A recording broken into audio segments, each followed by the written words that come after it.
Di dunia yang dipenuhi persaingan ekonomi, gedung pencakar langit, dan ambisi menjadi negara terkaya, ada satu negara kecil di pegunungan Himalaya yang memilih jalan berbeda. Negara itu adalah Bhutan, sebuah kerajaan yang justru mengukur keberhasilan negaranya bukan dari seberapa besar kekayaan yang dimiliki, melainkan dari seberapa bahagia rakyatnya. Konsep tersebut terdengar sederhana, bahkan sulit dipercaya. Namun, itulah prinsip yang selama puluhan tahun membuat Bhutan menjadi perhatian dunia. Di balik pegunungan yang menjulang tinggi dan hutan yang masih alami, tersimpan sejarah panjang, budaya yang kuat, serta filosofi hidup yang membuat Bhutan berbeda dari negara manapun di dunia. Bhutan terletak di kawasan Asia Selatan, tepat di jantung pegunungan Himalaya. Negara ini diapit oleh dua kekuatan besar dunia, yaitu India di sebelah selatan dan Tiongkok di sebelah utara. Dengan luas wilayah sekitar 38.394 km persegi, Bhutan memang bukan negara yang besar. Luasnya bahkan hampir sama dengan Provinsi Jawa Barat di Indonesia. Namun jangan tertipu oleh ukurannya. Sebagian besar wilayah Bhutan merupakan pegunungan yang megah. Di bagian utara berdiri puncak-puncak Himalaya dengan ketinggian lebih dari 7.000 meter di atas permukaan laut. Sementara di bagian tengah terdapat lembah-lembah hijau yang menjadi tempat tinggal mayoritas penduduk.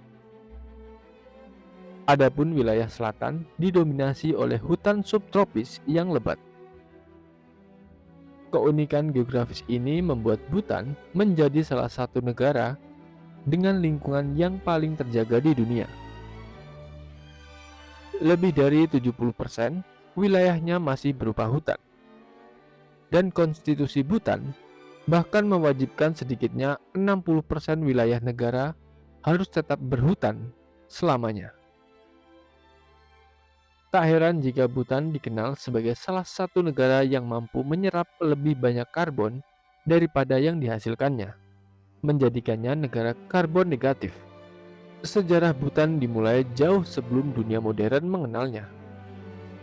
Pada abad ke-17, seorang pemimpin agama Buddha bernama Zhabdrung Namgyal berhasil menyatukan berbagai wilayah kecil yang sebelumnya terpecah-pecah.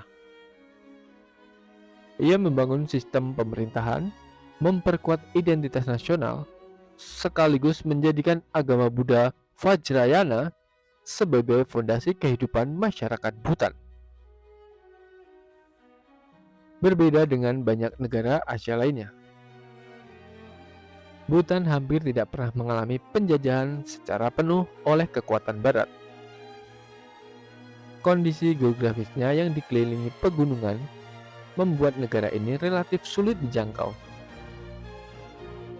Karena itulah tradisi, budaya, dan nilai-nilai luhur tetap terjaga hingga sekarang. Pada tahun 1907, Bhutan resmi menjadi kerajaan di bawah dinasti Wangchuck yang masih memerintah hingga saat ini. Menariknya, perubahan besar justru datang dari keluarga kerajaan sendiri.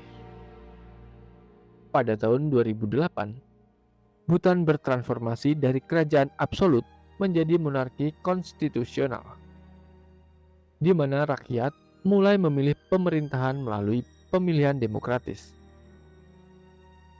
Langkah ini dianggap unik karena demokrasi di Bhutan lahir atas dorongan rajanya sendiri, bukan melalui revolusi ataupun konflik. Saat ini Bhutan memiliki jumlah penduduk sekitar 780.000 jiwa, menjadikannya salah satu negara dengan populasi paling sedikit di Asia. Mayoritas masyarakatnya tinggal di desa-desa pegunungan dan masih mempertahankan gaya hidup sederhana. Bahasa resminya adalah Dzongkha. sementara bahasa Inggris digunakan secara luas dalam pendidikan dan pemerintahan. Ibu kota Bhutan adalah Thimphu, sebuah kota yang berbeda dari ibu kota negara lain. Di pusat kota ini hampir tidak ditemukan lampu lalu lintas. Arus kendaraan diatur oleh polisi yang berdiri di persimpangan dengan gerakan tangan yang terlatih. Meski sederhana, kota ini tetap tertata rapi dan menjadi pusat pemerintahan, pendidikan, serta budaya Bhutan. Dari sisi ekonomi, Bhutan bukanlah negara yang kaya raya. Akan tetapi, negara ini memiliki sumber daya alam yang sangat beragam, yaitu sungai-sungai yang mengalir deras dari pegunungan Himalaya. Sungai tersebut dimanfaatkan untuk menghasilkan listrik tenaga air, yang kemudian diekspor terutama ke India. Penjualan listrik inilah yang menjadi salah satu sumber pendapatan terbesar Bhutan. Selain itu, sektor pertanian masih menjadi mata pencaharian utama masyarakat. Padi, jagung, kentang, apel, dan berbagai hasil pertanian lainnya ditanam di lereng-lereng pegunungan.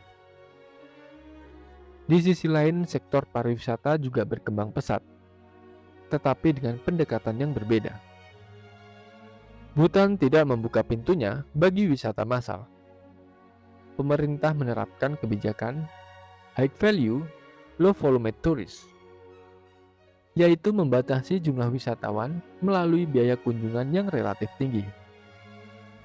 Tujuannya bukan untuk membatasi orang datang, melainkan menjaga lingkungan, budaya, dan kualitas pengalaman wisata agar tetap lestari. Namun hal yang benar-benar membuat Bhutan terkenal di dunia adalah konsep Gross National Happiness atau Indeks Kebahagiaan Nasional. Pada tahun 1972, Raja Jigme Singye Wangchuck menyatakan bahwa Gross National Happiness lebih penting daripada Gross Domestic Product. Sejak saat itu, pemerintahan Bhutan mulai mengukur keberhasilan negara melalui 4 pilar utama, yaitu pembangunan yang berkelanjutan, pelestarian budaya, dan perlindungan lingkungan, serta pemerintahan yang baik.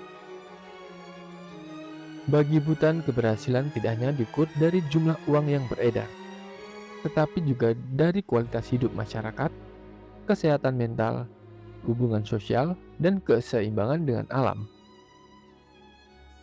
Meski begitu, Bhutan bukan tanpa tantangan.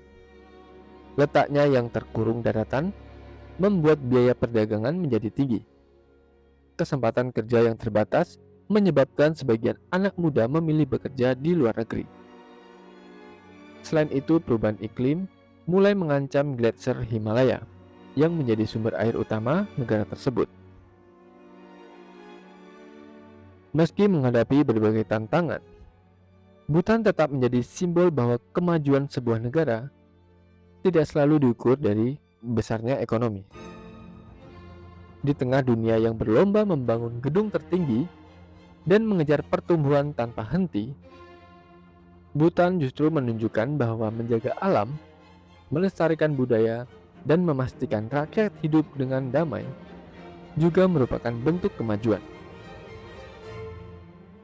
Di saat sebagian besar negara berlomba menjadi yang terkaya, Bhutan justru memilih menjadi negara yang lebih bahagia.